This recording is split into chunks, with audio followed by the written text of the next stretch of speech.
first.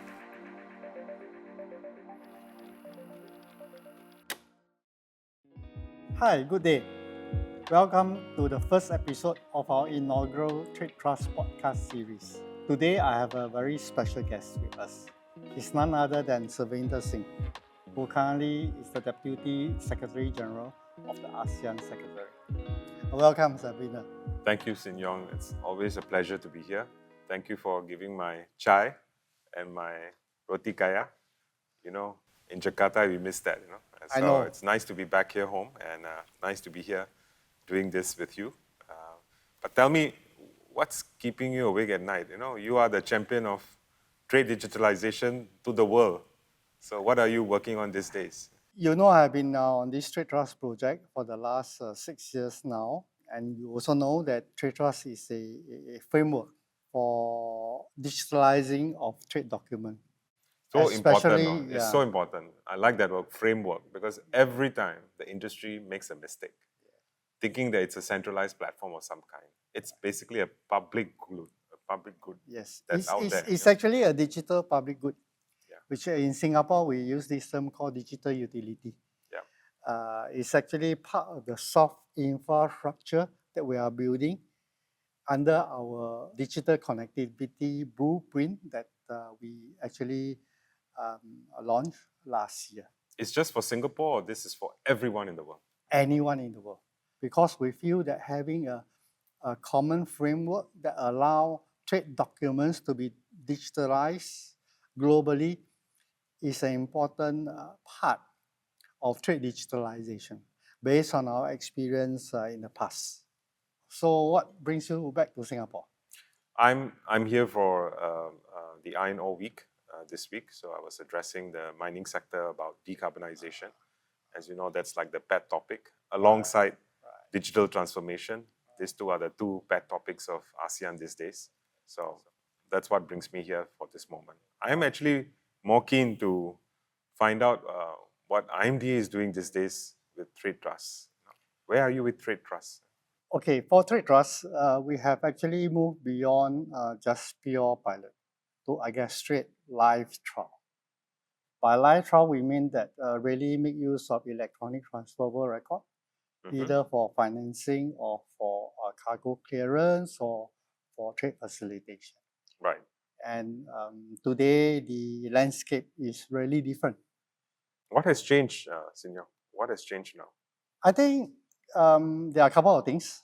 For one, the UK passing of the Electronic Trade Documents Act, most of the international trade contracts are governed by UK law. Yes. And with the passing of their amendment, I think we are a step closer. Yes. To achieving the reality of true trade digitalization that the industry has been working on for the past 30, 40 years. I agree with you, because we talk about trade hubs. It's cities like London, Singapore, right? Hong Kong, Dubai. These are, and also I will put in Geneva. These are the main global trading hubs of the world. And if you say UK is already passed the law, and I believe Singapore is also ratified.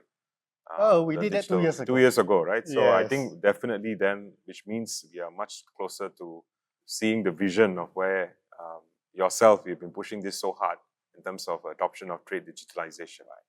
I'm sure you also know that even among the ASEAN member states, where you deal with them almost on a daily basis, there have also been conversation about trade digitalization. What's happening over there? How does the conversation go in ASEAN? So about 2 years ago, we actually embraced a plan. It's called the Bandar Sri Begawan Roadmap. And in that roadmap, we basically listed out prioritization of trade digitalization for economic integration and growth. And our priorities that we identified back then was basically to help the whole region to look into how do we get them to embrace trade digitalization across the entire region. And 2 years ago, it was only Singapore who had it. Good news is, as we speak today, I know Malaysia is quite advanced stage of getting it legislated. But more importantly, Philippines has just now embraced very actively into putting into law. They are in the process of putting it up into our legislation. So again, 3 out of 10, we still have a lot of work to do. But clearly, part of the Bandar Sri Begawan roadmap was to move member states towards the adoption of the Unistral model law to get their legal regimes to be able to accept electronic, what do you call, transferable records, they call it. And also the ability for them to have the courts of law in these member states to be able then to allow the transfer of assets to be recognized using digital documents. It seems very simple, but it's taken us so long. And I think it's not just ASEAN. Most of the world is still struggling to get ourselves moving in this space. The other priority of our Bandar Sri Begawan roadmap is for us to also move towards a kind of an ASEAN digital identity. We want to have a unique digital identity, not for individuals, but for the companies. And this is where there's hard work just started about a year ago. We are at the stage where we have decided what the framework will look like, what the methodology of a regional digital identity in an inclusive way will look like. And we are roping in all the 10 national registries, company registries of ASEAN to be part of the solution. It's a decentralized model, okay, and all the registries will be involved. You can imagine why decentralized is important. And more importantly, there's going to be a unique way for us to be able to identify all businesses in ASEAN. I think fundamentally, with the Unistral model law in place, and then we will have the digital identity of every single corporate entity in ASEAN in place, I think we're going to get a few steps closer to embracing trade digitalization for ASEAN. Yeah, I think you are absolutely right, because identity is the foundation. Cornerstone, right? I would say one of the cornerstones. Of any trade digitalization project. And the kind of technology that you can use to solving the cross-border recognition of digital identity then become a very important thing. And I think most of the time, one of the main issues is how can we actually allow the various government-run or centrally run identity regime to coexist. Correct. Without inventing a new identity regime or new identity infrastructure to replace all the ones that have been implemented by the various ASEAN member states. So that's exactly the spirit of the ASEAN digital identity project, where we wanted to make sure that the existing national registries are the one that are going to be part and parcel of the solution. Right. We are no interest to set up a separate platform, centralized platform of any kind. But what I'm wanting to ask Shin Yong yourself is, one of the most important things, of course, we'll have the digital documents, we'll have the digital identity, but then when it comes to cross-border verification today, right, our dream is there is some kind of open architecture, some kind of open system that allows all of ASEAN and all of the world to be able to exchange those documents using different technologies. Do we have a solution today, Singh? Of course. I think the technology has moved on at a very fast pace. So much so that many things that we cannot do many years ago when doing trade digitalization, today we can. That's good. And we can do it in a more elegant way. I give you an example. Web3 is a very good example. Web3 basically is a decentralized technology that allow distributed or decentralized application to be developed.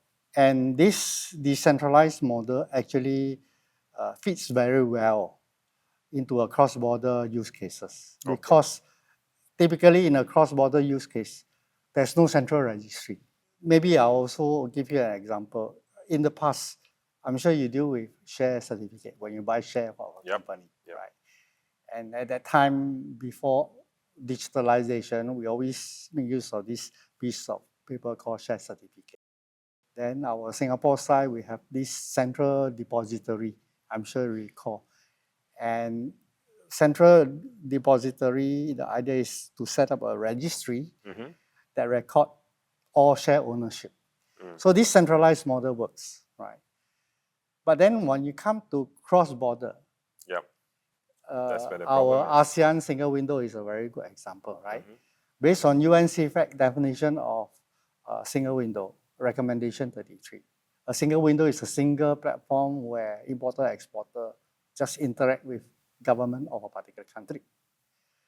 So if you extend this concept to ASEAN, and you really want to create a single platform as ASEAN single window, then which will government? administer? Who's going to administer that? Exactly. Yeah, that's the problem. It has to be a universal solution that belongs to every single member state. And I think this is where I know that yourself and IMDA, you have been thinking about this issue for a while. For a long time. For a long time. And I know that you have also brought some of these ideas to the UN and to many other platforms, including the International Chamber of Commerce discussions on trade digitalization. I would really like to see where we are today. If you could share with me some light, where are we in terms of the embracing of a possible solution that can bind and communicate and allow all of us to exchange our, what I call digital documents seamlessly, globally. Maybe I'll share with you one of the live trial that we did with India just late last year, right? This live trial involved a letter of credit transaction between a buyer and a seller. And so the buyer is in India, the seller is in Singapore, but the cargo is from US to India. I see. And it's financed by two banks, one representing the buyer who is in India, and the other one representing the seller who is in Singapore. And of course, the cargo carrier, right? So you can imagine just a simple transaction like this. One transaction involves 5 different counterparties, right? So you can imagine in the past, when we want to do digitalization of such a transaction, I need to enhance 5 systems. For 5 different organizations. For 5 different organizations, so that this system can connect to one another. All that is cost. Exactly. So once you have one party that have got lower digital capability, one has got higher, then you only can stick to the common denominator, which is a lower one. And the worst still, many of them have incumbent systems, legacy system. Exactly. And they are not interested to develop on new systems. Yeah. So now, come back to the trial out of India. By using the TradeTrust framework, the carrier is able to just issue an electronic transferable record that can be portable across whichever system that these 5 counterparty uses. And we have successfully demonstrated that an electronic transferable record can be issued by the carrier to the shipper. Shipper then endorsed to his bank. Right. And then the shipper's bank further endorsed to the buyer's bank. Subsequently, the electronic transferable record, in this case is a BL, end up with the importer. And having possessed the BL, he is able to claim cargo, and at the same time, it facilitates the financial flow without a single API built across these 5 systems. That's amazing, because that interoperability has been always what we've been seeking. Because nowhere can we ever imagine that we can harmonize rules and regulations between one nation to another nation. But yet, in ASEAN, all the 10 countries need to do business with one another in the region and with the rest of the world. Exactly. So we are looking for that interoperability, low-cost solutions that will allow digital ETRs to be able to move freely across, with the ability for them not to be able to need to invest into heavy systems and depend on those systems to help to do that. I think what you're telling us is really revolutionary of what is coming. My question to you, Shin Yong, is what's stopping us from moving faster? Why are we taking so long to embrace TradeTrust as a potential open public solution, universally available to all? You actually asked a very good question. Why the industry is not using. Right. I think the number one reason that I can think of is the market understanding about which is the right approach. So we cannot make our minds up what will be the final universal solution. Exactly. So there's a lot of noise, a lot of noise we have to deal with out there. So you can imagine, say for example, I'm a vendor, right? Of course, I hope to be able to have my solution to be the only solution. That has always been our problem. right? We are the regulators of trade. We always course. face this problem with vendors. Now, regulator, right? Yes. Typically for lawmakers, right? You understand the policy side of things, Yeah. but how about the technology side of things and the legal side of things? Because trade digitalization is not just solely rely on technical solution. It also doesn't mean that you have model law implemented in a country, everything will be settled. Because you also touch a very important point about interoperability, which is very less, I will not say very less, but it's not that well understood by many people in the industry. Because when we talk about interoperability, we always define interoperability in different layers, right? At the foundation, of course, MLETR will allow us to have a common legal framework to deal with transferable documents. You can imagine today, I can always send you a contract in PDF, sign over email. More than 10 years ago, we are not able to do that, right? Why? Because today we have the legal and technology solution put in place. Legal means we say, for example, between us, among ASEAN member states, we all recognize electronic signature, and we all also recognize the ability to establish contract electronically over digital medium.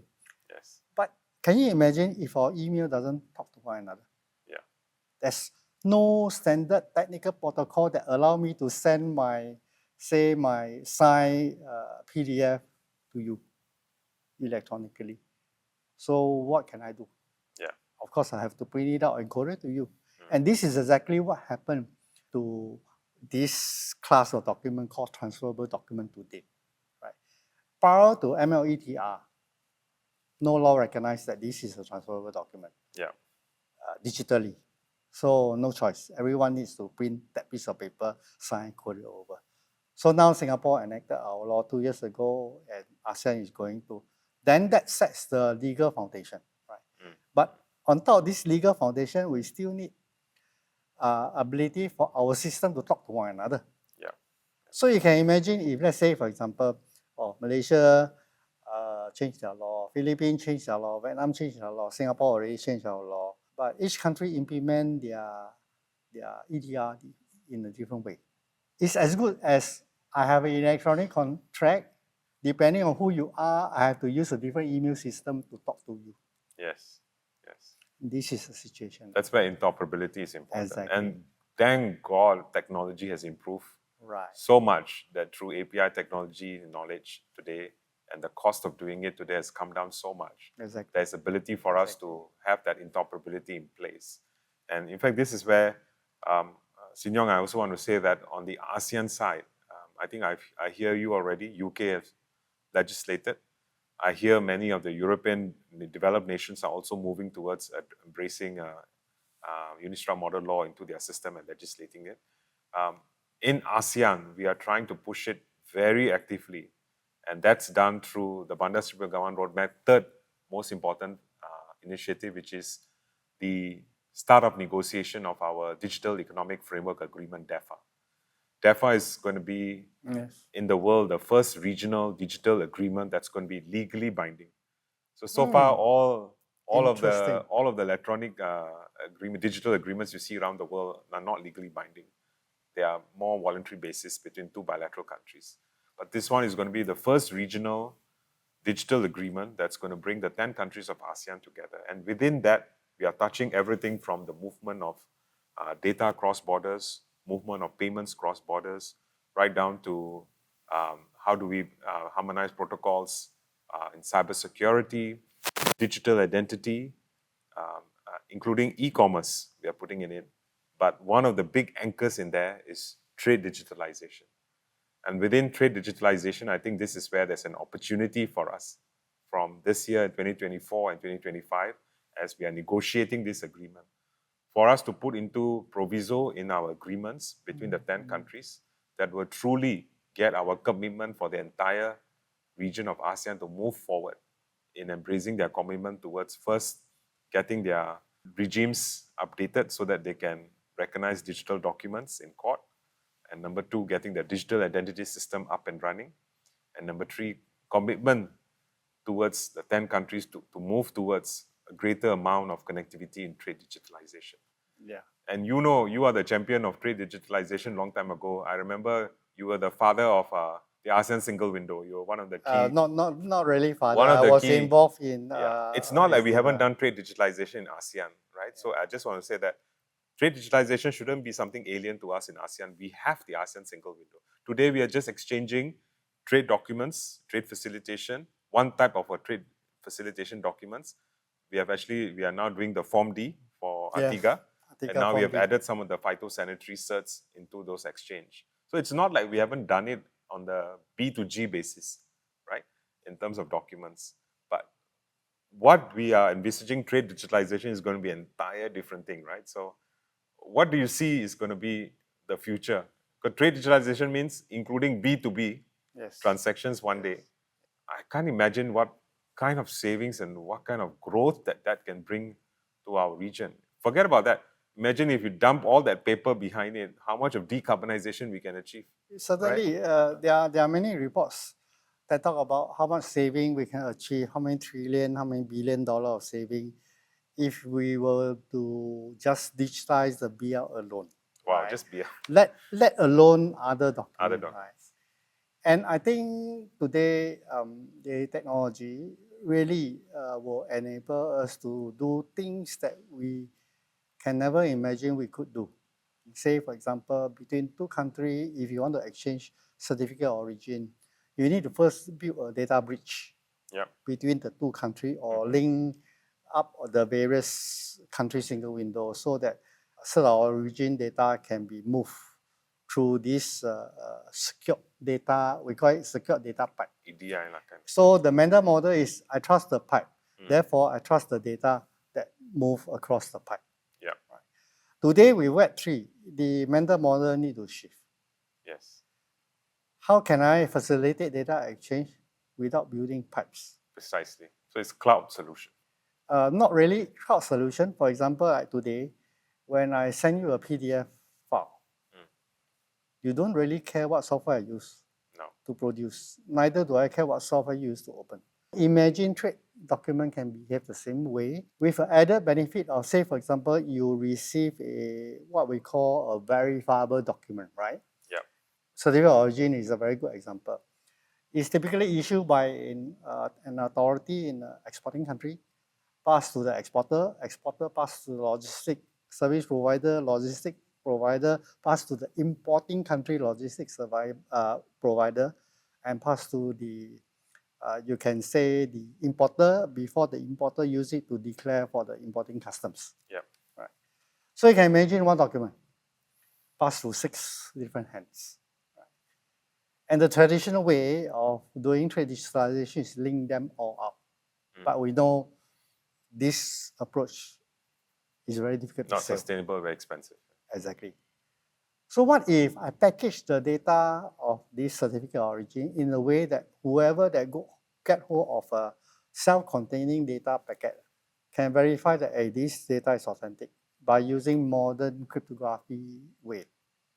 So say, for example, you are the importing custom, you get a certificate of origin that is very self-verifiable from your importer. So as an importing custom, you can verify that, data containing in that certificate is authentic, issued by the exporting country's authority through the common identity framework that's inside the TradeTrust, which you mentioned that you want to do it at the ASEAN level. Yeah. And if you are digitally merged, you can automatically extract the data from that document that your importer gave it to you to automate the process without any data exchange. Data on both sides is just kept with whoever the parties are. Exactly. Yet, just like what the is paper. necessary in use to validate, the validation process takes place safely. Exactly. So we rely on the technology framework to provide us the trust. Yeah. Yeah. I mean, this solves a lot of problems because one of the biggest issues whenever you're dealing with cross-border trade data is every country doesn't want their trade data to move Exactly. across the border. Exactly. What they want is verification system, but Exactly. without data moving out of their Exactly. jurisdiction. And I think Exactly. this solution clearly is able to do that. Yeah. I'm excited. I'm just wondering why are we taking so long, but I'm hoping that now that we are going to negotiate the DEFA, the commitment will come from the very top, from the leaders, for them to move faster, quicker towards bringing our entire region towards trade digitalization realization. So actually, you also point out a very important point. Because for any trade digitalization project, it's not a policy solution, neither is a legal solution nor a technology solution. That's why it needs to be a combination of these three. Yeah. So it's very important that at the ASEAN level, we need to educate the leaders. Because typically for lawmakers, policymakers among ASEAN member states, they are focused more on the policy aspect. And there's no question about the importance of digitalizing trade. But the key challenge has always remained that there's no agreement as to what is the common approach. Common approach to implement. So I think it's very important, perhaps at your level, perhaps you may want to think about how can we actually come up with some program to educate the leaders.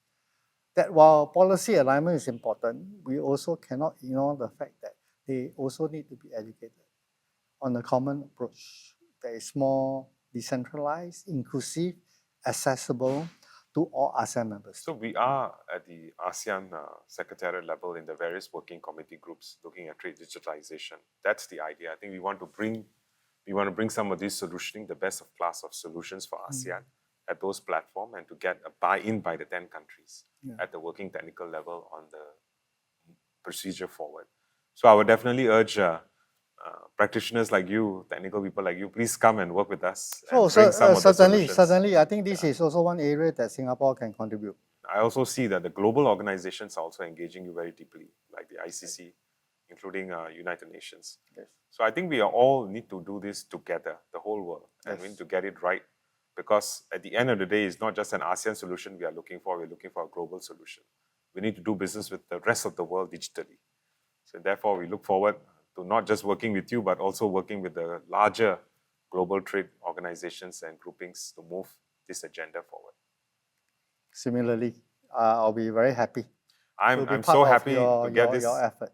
I'm so happy to get this update from you, Shin Yong. This has been so useful and wonderful to see the progress you're making. I'm happy to hear about your pilot in India and how you've started and shown the way. Let's do a lot more pilots out there with ASEAN member states, and then show the way, show everyone how feasible and how, what I call doable it is to look at the solution. I think the more we show and tell, and the more there'll be a greater buy-in. So, today is the first episode, right?